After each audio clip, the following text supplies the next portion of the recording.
ఈరోజు ఆరాధనకి కూడి వచ్చిన మీ అందరికీ మన రక్షకుడైనటువంటి యేసుక్రీస్తు యొక్క ప్రశస్తమైన నామములందరికీ ప్రత్యేకమైన వందనాలు. Praise Lord. హల్లెలూయా. ఒక కీర్తన పాడుకుంటూ యేసయ్య నామాన్ని స్తుతించి ఆరాధన చేసుకుందాం.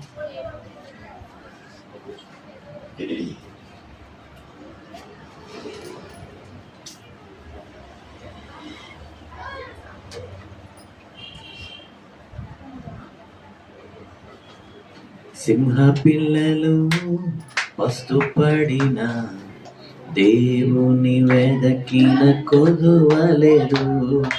సింహ పిల్లలు పస్తుపడిన దేవుని వెదకిన కొదువలేదు. నాకు కొదువలేదు. దేవుని వెదకిన కొదువలేదు. పాడదాం. కొదువలేదు, నాకు కొదువలేదు. దేవుని వెదకిన కొదువలేదు. సింహ పిల్లలు పస్తుపడిన దేవుని వెదకిన కొదువలేదు. సింహ పిల్లలు పస్తుపడిన దేవుని వెదకిన కొదువలేదు. చప్పట్లు కొడుతూ అందరు కళ్ళు మూసుకొని ఆరాధించేద్దాం. పచ్చిగా ఉన్న స్థలములను నన్ను మేపు ప్రభు. పాడదాం. పచ్చిగా ఉన్న స్థలములను నన్ను మేపు ప్రభు. నీటి యొక్క నడిపించుచు దాహము తీర్చు ప్రభు. నీటి యొక్క నడిపించుచు దాహము తీర్చు ప్రభు. స్తోత్రం.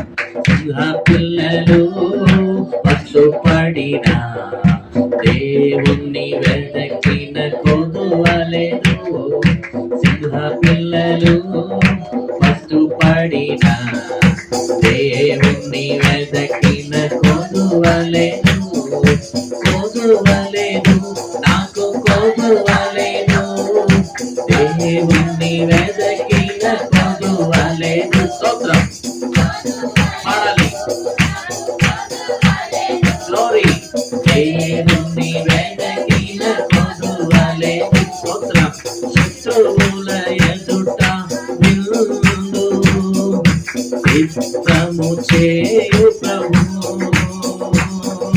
శత్రువుల ఎదుట విందును సిద్ధము చేయు ప్రభు. నా తలపై నూనె పోసి అభిషేకం చేయు ప్రభు. ఆమేన్. నా తలపై నూనె పోసి అభిషేకం చేయు ప్రభు. నా పిల్లలు పస్తుపడిన దేవుని వెదకిన కొదువలేదు. గ్లోరీ. నా పిల్లలు పస్తుపడిన దేవుని వెదకిన కొదువలేదు. కొదువలేదు, నాకు కొదువలేదు. దేవుని వెదకిన కొదువలేదు. కొదువలేదు, నాకు కొదువలేదు. దేవుని వెదకిన కొదువలేదు. సింహ పిల్లలు పస్తుపడిన దేవుని వెదకిన కొదువలేదు. సింహ పిల్లలు పస్తుపడిన దేవుని వెదకిన కొదువలేదు. సింహ పిల్లలు పస్తుపడిన దేవుని వెదకిన కొదువలేదు. కొదువలేదు, నాకు కొదువలేదు. దేవుని వెదకిన కొదువలేదు. గ్లోరీ. కొదువలేదు, నాకు కొదువలేదు. దేవుని వెదకిన కొదువలేదు. సింహ పిల్లలు పట్టుబడిన దేవుని వెదకిన కొదువలేదు. నా అభిషేకం చేయు ప్రభు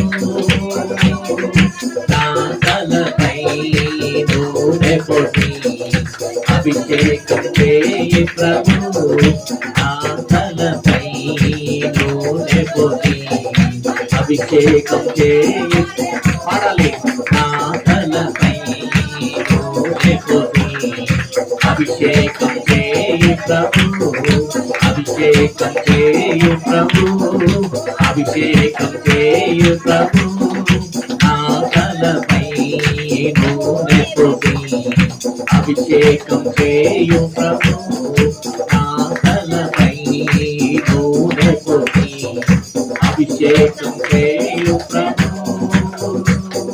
నే బ్రతుకు దినములెల్లా కృప నన్ను వెంబడించు నే బ్రతుకు దినములెల్లా కృప నన్ను వెంబడించు కృప నన్ను వెంబడించు కృప నన్ను వెంబడించు కృప నన్ను వెంబడించు కృప నన్ను వెంబడించు నీ బ్రతుకు దినములెల్లా కృప నన్ను వెంబడించు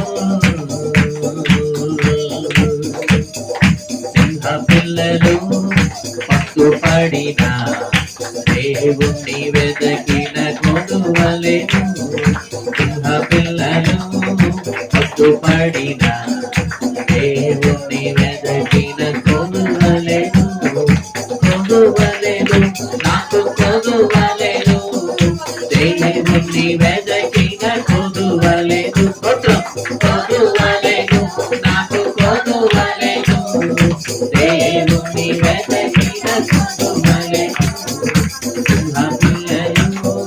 పట్టుపడిన దేవుణ్ణి వెదకిన కొనువలెను దేవుని వెదకిన కొనువలెను నా తలపై నూనె పోసి అభిషేకం చేయి ప్రభు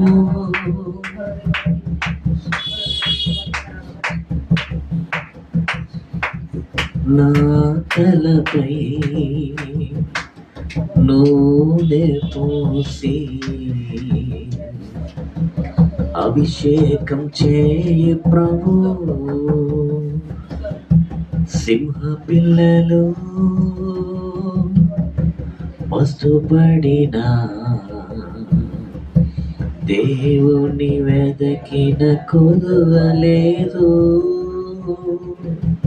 అందరు కళ్ళు మూసుకుందా నీ బ్రతుకు దినములెల్లా కృప నన్ను వెంబడించు నీ తలపై చేయి పెట్టుకొని పాడు నీ బ్రతుకు దినములెల్లా కృప నన్ను వెంబడించు నా తలపై నూనె పోసి అభిషేకం చేయి ప్రభు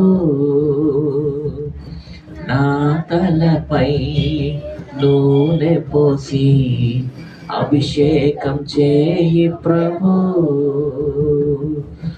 నా తలపై నూనె పోసి అభిషేకం చేయి ప్రభు అయ్యా నువ్వు అభిషేకించాలి అయ్యా నీవే కృప అనుగ్రహించాలయ్యా అందరూ అందరూ అందరూ కళ్ళు మూసుకొని ఒక్క నిమిషం దేవునితో మాట్లాడండి మీకు అవసరమైన దాన్ని అడగండి దేవా నీవే నన్ను అభిషేకించాలి దేవా నీవే నా తలపైకి ఎత్తాలి దేవా నీవే నన్ను నడిపించాలయ్యా అయ్యా నీవే కార్యం చేయాలయ్యా అయ్యా నీవే సహాయం చేయాలయ్యా నీవే లేవనెత్తాలా ఆయన అభిషేకం చేసేవాడు నీవేనయ్యా పరిస్థితి మార్చగలిగిన దేవుడవు నీవేనయ్యా విజయాన్ని ఇవ్వగలిగిన దేవుడవు నీవే నాయన. ఆరోగ్యం ఇచ్చి స్వస్థపరిచే దేవుడవు నీవే నాయన.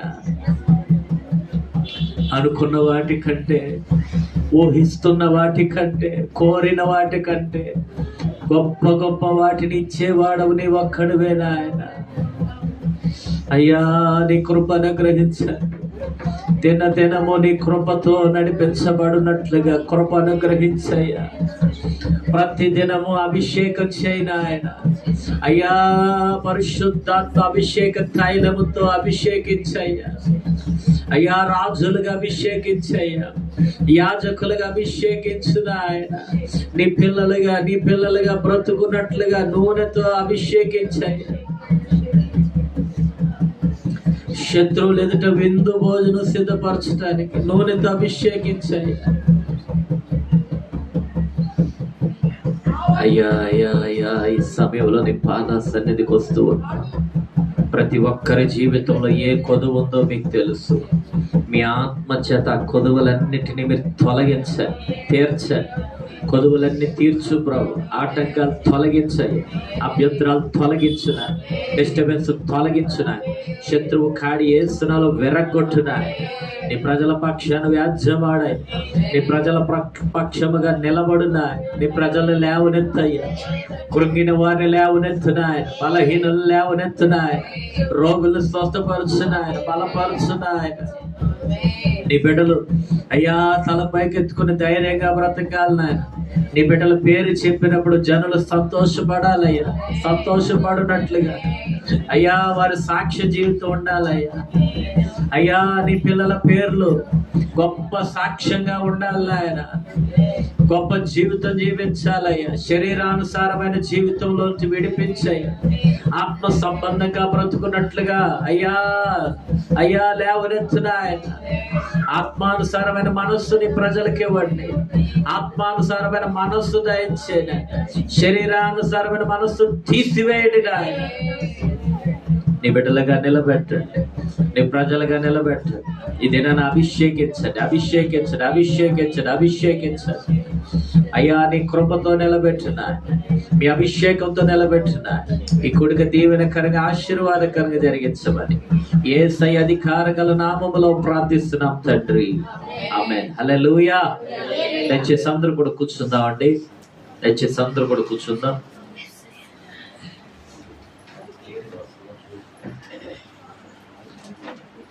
సమయాన్ని సద్వినియోగపరచుకుంటూ ఈరోజు దేవుని వాక్యంలోనికి వెళ్దాం. పరిశుద్ధ గ్రంథమైనటువంటి బైబిల్లో నుండి యాకోబు రాసినటువంటి పత్రిక 1వ అధ్యాయం నుంచి చదువుకుందాం అండి. అందరూ చూడండి, బైబిల్ గ్రంథంలో నుండి క్రొత్త నిబంధన గ్రంథం పేజీ నెంబర్ 211. అందరూ కూడా బైబిల్ తెరిచి కొన్ని నిమిషాల పాటు దేవుని వాక్యాన్ని ధ్యానం చేసుకుందాం. కొన్ని నిమిషాల పాటు అందరూ కూడా బైబిల్ తెరవండి. Page number 211, 210, 11. యాకోబు రాసిన పత్రిక 1వ అధ్యాయం 1వ వచనం నుండి ఉన్న వాక్య భాగం చదువుకుందాం. దేవుని యొక్కయు ప్రభువైన యేసుక్రీస్తు యొక్కయు దాసుడైన యాకోబు అన్య దేశముల యందు చెదరియున్న 12 గోత్రముల వారికి శుభమని చెప్పి వ్రాయినది. ప్రార్థన.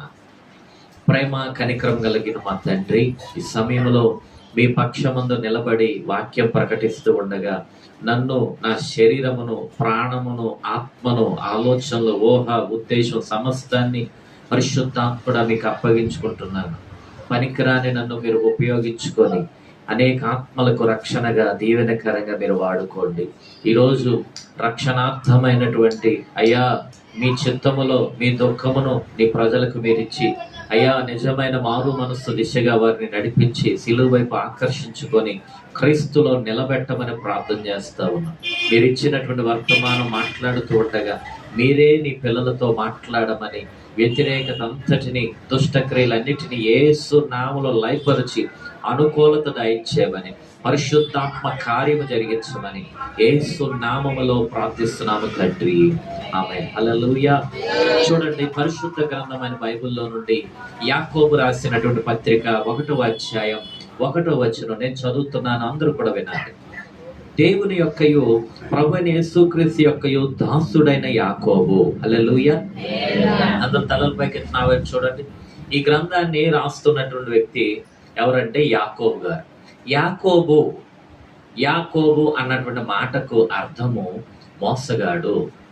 చాలా జాగ్రత్త వింటే యాకోబు రాస్తున్నాడు. ఎవరు ఈ యాకోబు అంటే మరి అబ్రహాము కుమారుడని ఇస్సాకు కుమారుడని యాకోబు కాదు, కానీ యేసుక్రీస్తు వారితో తిరిగి యేసుక్రీస్తు శిష్యులలో ఒకడైనటువంటి యాకోబు గారు అన్నమాట. హల్లెలూయా. ఈ యాకోబు తనను తాను ఎలా పరిచయం చేసుకుంటున్నాడు ఒక్కసారి నేను చదువుతా వినండి. దేవుని యొక్కయు ప్రభువైన యేసుక్రీస్తు యొక్కయు దాసుడు. హల్లెలూయా. ఏం చెప్తున్నాడండి? ఎవరికి దాసుడు అంట? దేవునికి, రెండవదిగా ప్రభు అయిన యేసుక్రీస్తుకు దాసుడు. హల్లెలూయా. మనము ఎవరికి దాసులుగా ఉండాలి అంటే, ఎవరికి లోబడాలి అంటే, ఎవరి మాట వినాలి, ఎవరికి విధేయత చూపించాలంటే తండ్రి అయిన దేవునికి, కుమారుడైన యేసుక్రీస్తు వారికి, పరిశుద్ధాత్మ దేవునికి. హల్లెలూయా. తండ్రి అయినటువంటి దేవుని యొక్కయు ప్రభువైన యేసుక్రీస్తు యొక్క దాసుడు అంట ఆయన. చూడండి, ఎవరికి దాసుడు? దేవునికి దాసుడు, మనుషులకు దాసుడు కాదు. చాలా మంది తప్పుగా వాక్యాలను బోధిస్తా ఉన్నారు. ఏంటంటే సేవకుల్ని మనం వాడుకోవడానికి వాళ్ళని పెట్టారు, వాళ్ళు పనోళ్ళు అని చెప్పి చాలా ఎగతాళి చేసినట్లుగా కొద్దిగా మాట్లాడతా అలాంటి ప్రసంగాలు కూడా భూమి మీద సంచరిస్తున్నాయి. ఆ మాటల్ని ఈ చెవితోని ఆ చెవితో వదిలేసేది, పట్టించుకోవద్దు. ఇక్కడ యాకోబు గారు ఏం చెప్తున్నారు? తండ్రి అయినటువంటి దేవునికి దాసుడు అంట, ప్రభువైన యేసుక్రీస్తు వారికి దాసుడు. హల్లెలూయా. ఆయన సేవకుడు, ఆయన పనివారు, ఆయన కోరుకొని ఏర్పాటు చేసుకొని అభిషేకించి దేవుడు పంపించినటువంటి అపోస్తులుడైన యాకోబు గారు. హల్లెలూయా. ఏ వ్యక్తి అయినప్పటికీ కూడా సువార్త ప్రకటిస్తున్నాడు అంటే ఆయన మనుషులకు దాసుడు అనుకోవటం ఒక భ్రమ. ఎవరికి దాసుడు, ఎవరికి సేవకుడు అంటే దేవుని దాసుడు అండి, దేవుని సేవకుడు అండి, దైవజనుడు అండి అని పిలుస్తారు. అది నిజం. దేవునికి స్తోత్రం. మనము కూడా కొన్ని మాటలు నేర్చుకోవాలి. మీరు ఎవరు బిడ్డలయ్యా అంటే మేము దేవుని పిల్లలం అండి. ఎందుకు ఈ పనికి రాను అని మీరు ఎందుకు చెప్తున్నారు? అయ్యా మేము దేవుని పిల్లలమయ్యా, దేవుని మార్గంలో ఉన్నాం కాబట్టి దేవునికి అయిష్టమైనటువంటి పనుల్లో మేము అడుగు వేయలేము. అంటే ఏమిటి? ఒక ప్రత్యేకత కనిపిస్తుంది దేవుని పిల్లల్లో. హల్లెలూయా. ప్రత్యేకమైన జీవితం జీవించే వారందరూ దేవుని బిడ్డలే. ప్రత్యేకంగా బ్రతకకుండా దేవుని కార్యాల్లో ఉంటూ లోక సంబంధమైన కార్యాల్లో కూడా అడుగు పెడతా ఉంటే వాళ్ళు దేవుని బిడ్డలు కాదు. అలాంటి వారికి ఏ మేలు జరగదు, ఏ కార్యాలు జరగవు. అంటే వారు ఎలా ఉన్నారంటే రెండు మనస్సులు కలిగిన వారిగా ఉన్నారు. అంటే ద్విమనస్కులు. ఒకే మనస్సు లేదు. అంటే ఒకరికి దాసుడుగా లేరు, ఒకరికి బిడ్డగా లేరు. అర్థమవుతుందండి? ద్విమనస్కులు ఏ కార్యాన్ని పొందుకోలేరంట. జాగ్రత్త దేవుని బిడ్డలారా. ఇక్కడ యాకోబు అపోస్తులుడైనటువంటి యాకోబుగా తను పరిచయం చేసుకోవట్లేదు, కానీ ఆ దీనత్వాన్ని చూపిస్తున్నాడు, తగ్గింపును కనపరుస్తున్నాడు. దేవుని పిల్లలుగా మనం కూడా తగ్గింపును చూపించాలి. దేవుని పిల్లలుగా మనము కూడా దీనత్వాన్ని కనపరచాలి. దీన మనస్సును కనపరిచేటువంటి వారిగా మనం ప్రవర్తించినప్పుడు దీన మనస్సు గల వారు ధన్యులు, వారి గంట పరలోక రాజ్యం సొంతమవుద్దంట. హల్లెలూయా. ఎంత గొప్ప మాటలు చెప్పాడండి యేసుక్రీస్తు ప్రభువారు. దీన మనస్సు, ఎవడైతే దీనుడై ఆయన మాట విని వణుకుతూ ఉంటాడో వానినే ఆయన దృష్టించుచున్నాడు. అంటే వాని మీద ఆయన కనుదృష్టి నిలుపుతున్నాడని వాక్యం చెప్తుంది. హల్లెలూయా.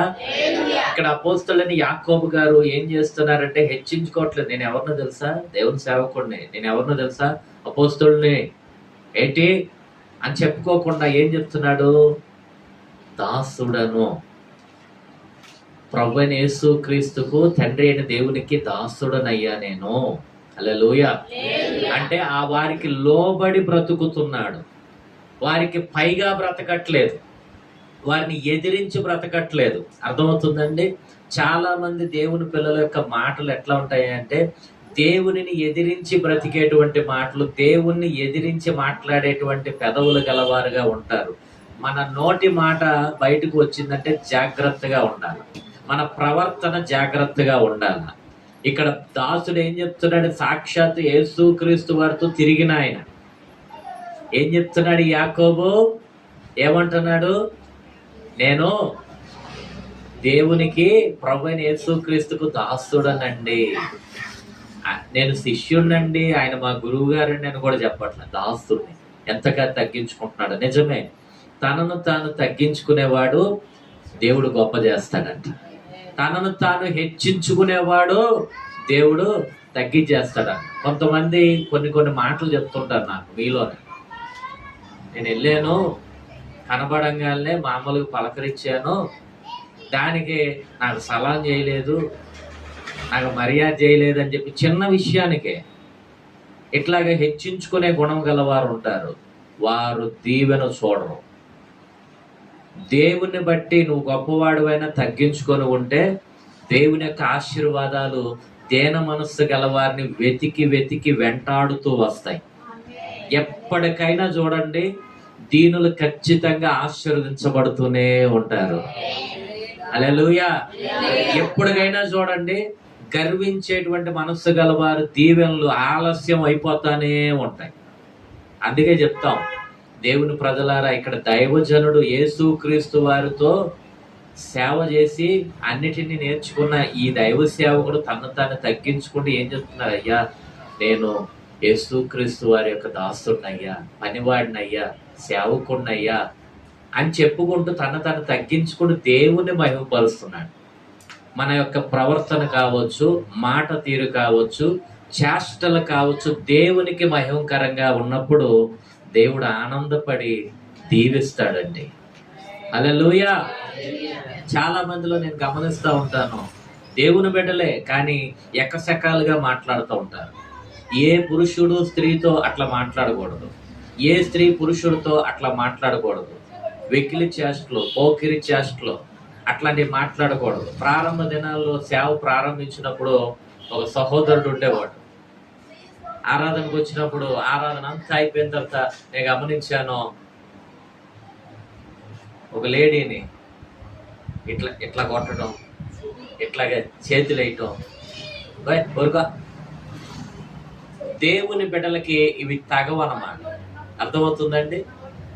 దేవుని పిల్లలకి ఈ ఎగతాళి మాటలు, పోకిరి చేష్టలు, సరసోక్తమైనటువంటి పనులు దేవుని బిడ్డలకు ఇవి తగవు. అవి లోకస్తులు చేసే పనులు, దేవునికి అసహ్యం ఇవి. హల్లెలూయా. వారు దీవించబడరు. దేవుని వాక్యము అర్థము లాంటిది. అర్థము నీ ముందు పెట్టినప్పుడు ఏం కనిపిస్తుంది? అర్థంలో నీ ముఖం నీకే కనబడుతుంది. దేవుని వాక్యం అనే అర్థము నువ్వు చదువుతున్నప్పుడు కావచ్చు, ఆ వాక్యము వింటున్నప్పుడు కావచ్చు, ఆ వాక్యాన్ని ధ్యానం చేస్తున్నప్పుడు కావచ్చు, దేవుడు ఏం చేస్తాడంటే వాక్యం అనే అర్థంలో నుండి నీ గురించి నీతోనే మాట్లాడుతూ ఉంటాడు. హల్లెలూయా. ఒకటి, నిన్ను బలపరుస్తూ ఉండొచ్చు. 2, నిన్ను గద్దిస్తూ ఉండొచ్చు. 3, నీ లోపమును ఎత్తి చూపవచ్చు. 4, నీకు తెలియని మార్గం చూపించవచ్చు. 5, ఏదైనా జ్ఞానము లేకుండా, తెలివితేటలు లేకుండా నువ్వు ఉంటే దేవుని వాక్యం ద్వారా గొప్ప జ్ఞానముతో నువ్వు నింపబడుతూ ఉండవచ్చు. హల్లెలూయా. దేవునికి మహిమ కలుగునుగా. దేవుని బిడ్డలారా, ఈ వాక్యమును బట్టి మనలను మనం తగ్గించుకొని దేవుణ్ణి మహింపరిచే స్థితి గలవారుగా అగుదుముగాక. చదవండి, దేవుని వాక్యంలో ముందుకు కొనసాగుదాం. 2వ వచనం, 1వ వచనంలోనే చదవండి.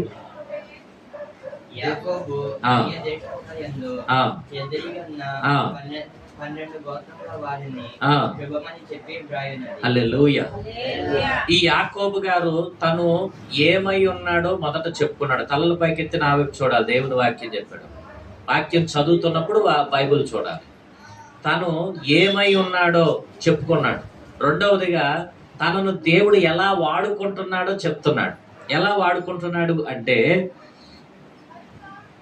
అన్య దేశముల యందు చెదిరిపోయిన 12 గోత్రముల వారికి శుభము అని చెప్పి వ్రాయటానికి, శుభము పలకటానికి వాడుకుంటున్నాడు. హల్లెలూయా.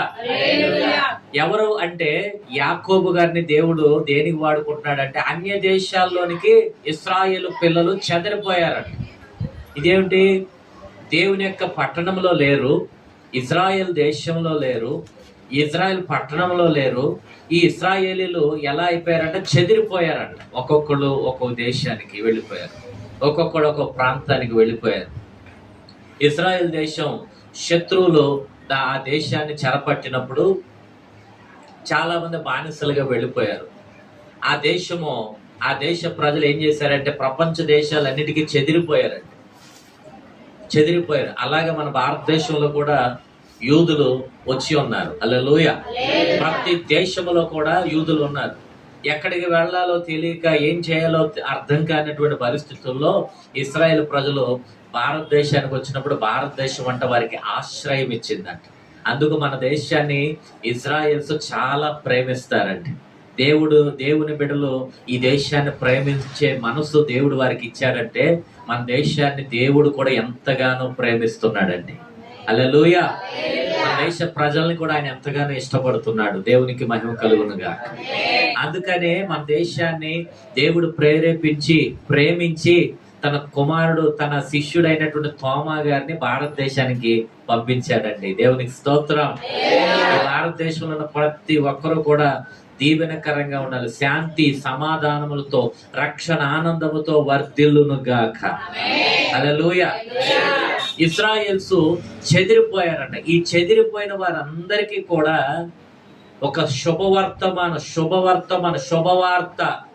చెప్పటానికి దేవుడు ఈ యాకోబును వాడుకుంటున్నాడు. హల్లెలూయా. దేవుడు ఏం చెప్పడానికి వాడుకుంటున్నాడు? శుభవార్త. అమ్మా, చెదిరిపోయి ఉన్న వారులారా భయపడకండి, ఇదిగో మీకు ఒక శుభవార్త. ఎవరు చెప్తున్నారు ఈ వార్త అంటే నేను కాదు, సర్వశక్తి కలిగినటువంటి దేవుడు నన్ను ప్రేరేపించి నన్ను చెప్పమంటున్నటువంటి ఈ శుభవార్త. హల్లెలూయా. దేవుడు ఎట్లాగైతే యాకోబుని ఏర్పాటు చేసుకున్నాడో, యేసయ్య రక్తంలో కడగబడినటువంటి నిన్ను, నీ కుటుంబాన్ని కూడా దేవుడు యాకోబులాగా ఏర్పరచుకున్నాడో. హల్లెలూయా. నీ నోట పలకవలసింది ఏమిటో తెలుసా? శుభవార్త. నీ నోట పలకవలసింది అశుభవార్త కాదు, కీడును అందించేటువంటి వార్త కాదు, వ్యక్తిని అతని యొక్క జీవితాన్ని నాశనం చేసేటువంటి వార్త కాదు. అతని గురించి ఏంటి అని చెప్తా ఉంటే అని అడిగినప్పుడు, ఎవరైనా కానీ నిన్ను అలా అడిగినప్పుడు, ఆ వ్యక్తి ఆడ పెద్ద చండాలం అండి, ఆడి పేరు ఇదండి, ఆడి జీవితం ఇదండి అని నాశనకరమైనటువంటి పలుకులు పలకకుండా శుభవార్త ప్రకటించున్నట్లుగా నీ నోరు ఉండాలి. హల్లెలూయా. ఎందుకో తెలుసా? దేవుడు నన్ను ఏర్పరచుకున్నాడు. దేవునికి మహిమ కలుగునుగా. చాలా మంది సేవకులు చెప్తూ ఉంటారు, ఆ మనిషి ఎట్లాగండి, ఆ మనిషి అట్లాగండి, ఆ మనిషి వచ్చి పాడు చేస్తున్నాడండి, చెడగొడుతున్నాడండి అని చెప్తా ఉంటారు. దేవునికి స్తోత్రం. నేను అనుకుంటాను, అసలు చెడగొడుతున్నాడని చెప్తున్నారు కదా, నీ కొడుకు ఏమన్నా తక్కువడా? నీ కొడుకు గొప్పతనాలు చెప్పవు కానీ ఇంకొకటి దాని గురించి చెప్తా ఉంటాం. అర్థమవుతుందండి? లోకం అట్లా ఉంది. దేవుని పిల్లలు ఎట్లా ఉండాలి అంటే, ఇదిగో దేవుని బిడ్డలు మొదటగా తగ్గించుకునే వారిగా ఉండాలి. రెండవదిగా దేవుని మహిమపరిచే వారిగా ఉండాలి. ఎట్లాగా? దేవుని మహిమపరచడం ఎట్లాగా? ప్రార్థనలో ఉంటే దేవుని మహిమపరిచినట్లే. వాక్య ధ్యానం చేసిన, వాక్యం వింటున్నా, ఆరాధన చేస్తూ ఉన్నా, పాటలు పాడుతున్నా, వాయిద్యాలు వాయిస్తున్నా, కరపత్రాలు పంచుతూ ఉన్నా, యేసు క్రీస్తు వారి యొక్క సువార్త ఎవరికైనా తెలియపరుస్తూ ఉన్నా, నీవు దేవుని మహిమపరుస్తున్నట్లే. హల్లెలూయా. దేవుని చిత్తం జరిగించే వారందరూ దేవుని మహిమపరుస్తున్నట్లే. ఇంకా ఏం చేయాలి? ఇవన్నీ నేను చేస్తానే ఉన్నానండి. ఇవన్నీ దేవుని పిల్లలు చేస్తానే ఉంటారు. అవసరమైతే మీటింగ్ కూడా మానేస్తానే ఉంటారు. అది దేవునికి మహిమ అనుకుంటున్నారు. అట్లా ఉండకూడదు. చాలా జాగ్రత్తగా ఉండాలి. ఇదిగో దేవుని బిడ్డలు దేవుని మహిమపరచాలి అంటే, అయ్యా నేను ఆదివారం వస్తున్నాను కదా, దేవుని మహిమపరుస్తున్నాను. అయ్యా నేను దశమ భాగం ఇస్తున్నాను కదా, దేవుని మహిమపరుస్తున్నాను. నేను ప్రార్థన పెట్టుకున్నప్పుడు నీకు 1000 రూపాయలు కానుక ఇచ్చాను కదా, దేవుని మహిమపరచు. ఇవి కాదు. దేవుని మహిమపరచడం అంటే ఏమిటో తెలిసిన, దేవుని వాక్యము ఏదైతే ప్రకటించబడుతుందో ప్రకటించబడినట్లుగా నిన్ను నీవు నన్ను నేను ఆ వాక్యమును బట్టి సరి చేసుకుంటున్నామే, వాక్యానుసారంగా బ్రతకటం మొదలు పెట్టామే, అప్పుడు నిజముగా దేవుని మహిమపరిచినట్లు. హల్లెలూయా, హల్లెలూయా. వాక్యం చెప్తుంది నిన్ను వలె నీ పొరుగు వారిని ప్రేమించు. వాక్యం చెప్తుంది, ఏం చెప్తుంది? నిన్ను నువ్వు ఎలా ప్రేమించుకుంటున్నావో నీ పొరుగు వాడిని కూడా అలాగే ప్రేమించయ్యా, వాడు కూడా రక్షించబడాలి. నీ బిడ్డలు రక్షించబడాలనుకుంటున్నావు కదా, మరి వారు నీ బిడ్డలు ఎలాగైతే రక్షించబడాలనుకుంటున్నావో నీ తోటి వ్యక్తి కూడా అలాగే రక్షించబడాలి. అది నిజమైన ప్రేమ. ఆ ప్రేమతో ప్రేమించమంటున్నాడు. హల్లెలూయా. దేవుని బిడ్డలారా, యాకోబు నోట చూడండి శుభవార్త చెప్పమని ప్రభు మాట్లాడిస్తున్నాడు. ఇది వాక్యము బైబిల్ గ్రంథం రాసింది, ఇందులో రాయబడి ఉంది అంటే నీ నా ఆలోచనతో రాయలేదు. పరిశుద్ధాత్మ ప్రవచనాత్మకమైనటువంటి మాటలు ఇవి. పరిశుద్ధాత్మ దేవుడు ఒక వ్యక్తిని ఏర్పాటు చేసుకొని ఆ వ్యక్తిని ప్రేరేపించి, ఇదిగో నేను చెప్తున్నాను కదా ఈ మాటలన్నీ కూడా నువ్వు రాయి.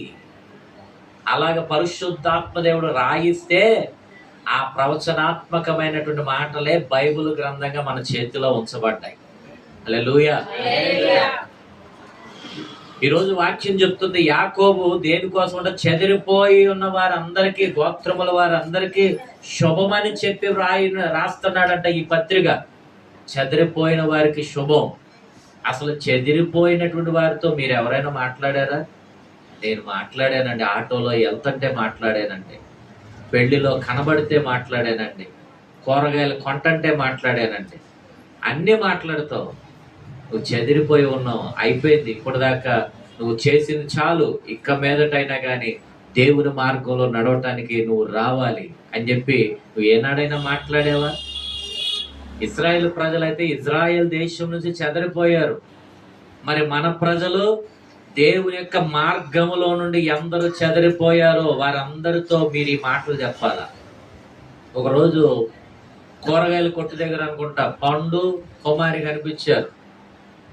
నేను అన్నాను, ఇప్పటిదాకా జరిగింది చాలు, ఇక మీదటైనా దేవుని యొక్క తట్టు మీరు తిరగండి, దేవుని క్షమించమని అడిగి ఆయన మార్గంలోనికి రండి అంటే, చెదరిపోయినటువంటి చాలా సంవత్సరాలు దేవుని మార్గంలోనికి వదిలిపెట్టేసి వారి ఇష్టానుసారంగా తిరిగినటువంటి వారు ఆనాడు ఆ మాటను పట్టుకుని ప్రభు తట్టు తిరిగారండి. ప్రభు తట్టు తిరిగి మరలా మన మందిరానికి వచ్చిన తర్వాత దేవుడు చేసిన అద్భుతం, ఇల్లు ఇచ్చాడు. దేవుడు ఇల్లు ఇచ్చాడు. నీలో ఎవరికైనా, ఈ చర్చిలో ఎవరికైనా ముందుగా ఇల్లు ఎవరికైనా వచ్చిందంటే వాళ్ళకే పెన్షన్ వస్తుంది. ఇవాళ రోజున 6,000 రూపాయల పెన్షన్. అవునా? 6,000. ఎన్నో బళ్ళు వచ్చినాయి, ఎన్నో బళ్ళు వచ్చినాయి. రైతు బజార్లో షాప్ వచ్చింది, అలాగే సెంటు స్థలం వచ్చింది. దేవుని యొక్క ప్రజలారా, దేవుని తట్టు నీవు తిరుగు అని చెప్పి శుభవార్త చెప్పాలా మీరు. చెదిరిపోయిన వ్యక్తి రాజేష్ కనబడ్డా, ఈశ్వరరావు కనిపించాడా, లేకపోతే ఇంకొక వ్యక్తి కనబడిందా? వాళ్ళందరికీ అయ్యా ఇదిగో నీకు ఈరోజు శుభవార్త చెప్తున్నా. ఏంటో తెలుసా? ఇప్పటిదాకా నువ్వు నడిచిన మార్గం చాలు, ఆ మార్గంలో నుండి యేసయ్య మార్గంలోనికి నువ్వు కనుక అడుగు పెట్టావంటే ఇది మొదలుకొని దేవుడు నిన్ను తప్పక దీవిస్తాడు. ఈ మాటలు చెప్పాలా వాళ్ళకి మీరు. హల్లెలూయా. ఇవాళ రోజున వ్యాపారం చేసుకుంటున్నారు బిడ్డలు. ఆ కలర్ హాస్పిటల్ దగ్గర, ఫైర్ స్టేషన్ దగ్గర బిడ్డలు వ్యాపారం చేసుకుంటున్నారు. మన మందిరానికి ప్రభు నడిపించినాక దేవుడు చూపించినటువంటి దారి, కష్టపడి రండి, కష్టపడి బ్రతకటం అనేది దేవుడు ఇచ్చేటువంటి గొప్ప ఆశీర్వాదం. కష్టార్జితాన్ని సంతోషంగా తినటం అనేది దేవుడు ఇచ్చేటువంటి దీవెనండి. హల్లెలూయా. దేవునికి మహిమ కలుగునుగా. ఇవాళ రోజున కష్టపడినటువంటి సంపాదన చాలా మంది తినలేకపోతున్నారు. ఇవాళ రోజున కష్టపడినటువంటి ఆ కష్టార్జితాన్ని పట్టుకొని కన్నీరు విడుస్తున్నారండి చాలా మంది. రోజంతా కష్టపడ్డాను, వారం అంతా కష్టపడి డబ్బులు తెచ్చానే, నెలంతా కష్టపడి డబ్బులు తెచ్చానే, కనీసము నా దగ్గర ఉండకుండా అప్పులో వాడికి వెళ్ళిపోతుంది డబ్బు, రోజువారీ వాడికి వెళ్ళిపోతుంది. అప్పులోడికి వెళ్ళిపోతుంది, హాస్పిటల్కి వెళ్ళిపోతుంది, ఎక్కడెక్కడికో వెళ్ళిపోతుంది ఈ డబ్బు అని చెప్పి ఆ కష్టాజితాన్ని పట్టుకొని కన్నీరు విడుస్తున్న బిడ్డలు ఉన్నారండి. కానీ నీ చేతిలోనికి వస్తున్నటువంటి ప్రతి రూపాయి నువ్వు తినగలుగుతున్నావంటే ఈరోజు యేసయ్య చెబుతున్నటువంటి ఆ శుభవార్త నువ్వు అంగీకరించావు కాబట్టి ఈ దీవెన నీకు. ఆ దీవెన లేని వాళ్ళు ఎంతో మంది ఉన్నారు. ఒక్క పూట ఆహారం వండుకోవడానికి లేని పరిస్థితుల్లో ఈ మందిరానికి వచ్చిన బిడ్డలు ఉన్నారు. కానీ దేవుడు ఎట్లా దీవించాడని వచ్చి వాడి రోజున పళ్ళు కొనుక్కున్న ఆలయంలో అడుగు పెడుతున్నారండి. ఆర్థిక స్థితిని దేవుడు లేవనెత్తాడండి. శుభవార్త చెప్పాలను అందరూ దేవుని బిడ్డలే. ఈ భూమి మీద ఉన్న ప్రతి ఒక్కరూ దేవుని బిడ్డలే. మనం శుభవార్త చెప్పాలి. చెదిరిపోయారంట, అయ్యా దేవుని మార్గంలో నుండి చెదిరిపోయారేమో, దేవుని యొక్క ఉద్దేశములో నుండి చెదిరిపోయారేమో, దేవుని యొక్క ఊహల్లో నుండి, దేవుని యొక్క చిత్తములో నుండి ఈ రోజు నువ్వు చెదిరిపోయావేమో. ఇదిగో నీకో శుభవార్త. ఈ వాక్యాన్ని విని ఎవరైతే దేవునికి లోబడుతూ ఉన్నారో దేవుని చిత్తం మరలా నీ జీవితంలో స్టార్ట్ అవ్వబోతుంది. దేవుని ఆశీర్వాదాలు మొదలవుతాయి. దేవుని మాటలు నమ్మండి. హల్లెలూయా. ప్రియ సహోదరి సహోదరులారా, పరిశుద్ధాత్మ దేవుడు నీతో మాట్లాడుతున్నాడు, నాకు తెలుసు. ఎందుకంటే నేను దేవుడు నాకు ఇచ్చిన ఒకే ఒక్క వచనం. ఎంత చెప్తాం, కానీ ప్రవచనాత్మకంగా దేవుడు నీతో మాట్లాడుతున్నాడు. ఈ మాటలన్నీ జరగబోతున్నాయి రాబోయే దినాలలో. హల్లెలూయా. దేవుని యొక్క చిత్తములో మనం ఉండాలి. ఈ రోజు శుభవార్త చెబుతున్నాడు. ఆనాడు యాకోబు శుభవార్త చెప్పడానికి యాకోబు చేత యాకోబు రాసిన పత్రిక అని చెప్పి రాయిస్తే ఈరోజు ఈ ఆమోసు ద్వారా ఈ ప్రవచనాత్మకమైనటువంటి వాక్యం నీతో చెప్పిస్తున్నాడు. శుభవార్త నీకు. దేవుని వాక్యాన్ని నమ్మి, దేవుని మాటలు నమ్మి, పాప సంబంధమైనటువంటి దేవునికి లోబడనల్లనటువంటి హృదయం ఒకవేళ నీకే ఉంటే, ప్రభువా నన్ను క్షమించయ్యా, ఇప్పటి వరకు నేను ఈ పని చేశాను, నన్ను క్షమించు ప్రభువా, ఈ దినము నుండి నీ కోసం బ్రతుకుతానయ్యా, నీ మార్గంలో బ్రతుకుతానయ్యా అని ఒక చిన్న ప్రార్థన నువ్వు చేసి ఆయనకు లోబడ్డావు అంటే మరలా నా యేసయ్య నిన్ను అంగీకరించి ఆశీర్వదిస్తాడండి. హల్లెలూయా. రెండు మనసులతో ఉండొద్దు, రెండు మార్గాల్లో ఉండొద్దు, ఒక అడుగు ఇటు ఒక అడుగు లోకం అన్నట్లుగా ఉండొద్దు. దేవుని బిడ్డలారా, దేవుడు మిమ్మల్ని ఏర్పరచుకున్నాడు, తెలుసుకోండి. దేవుడు మిమ్మల్ని ఏర్పాటు చేసుకున్నాడు. దేవుడు మిమ్మల్ని ఏర్పాటు చేసుకున్నాడు. నేను అంటాను, ఒక ప్రశ్న, ఒక ఆలోచన మీకు రావాలి. నీ కుటుంబంలో ఎందరో ఉన్నారు, కానీ దేవుని యొక్క మందిరంలో నీవే ఎందుకు నిలబడ్డావు? ఒక్క ప్రశ్న వేసుకో. అనగా ఎందుకో తెలుసా? దేవుడు నిన్ను ఏర్పాటు చేసుకున్నాడు కనుకనే. నీవు ప్రత్యేకించబడిన వాడవు, నీవు ప్రత్యేకించబడిన దానవు. నీ ఆశీర్వాదములు ప్రత్యేకంగానే ఉండబోతున్నాయి. హల్లెలూయా. దేవుని ప్రజలారా, దేవుని మాట వినండి, దేవునికి లోబడండి. దేన మనస్సు గలవారు ధన్యులు. ఎంత గొప్ప మాట అండి. చూడండి, ఇంకా వాక్యంలో ముందుకు వెళదాం. 2వ వచనం.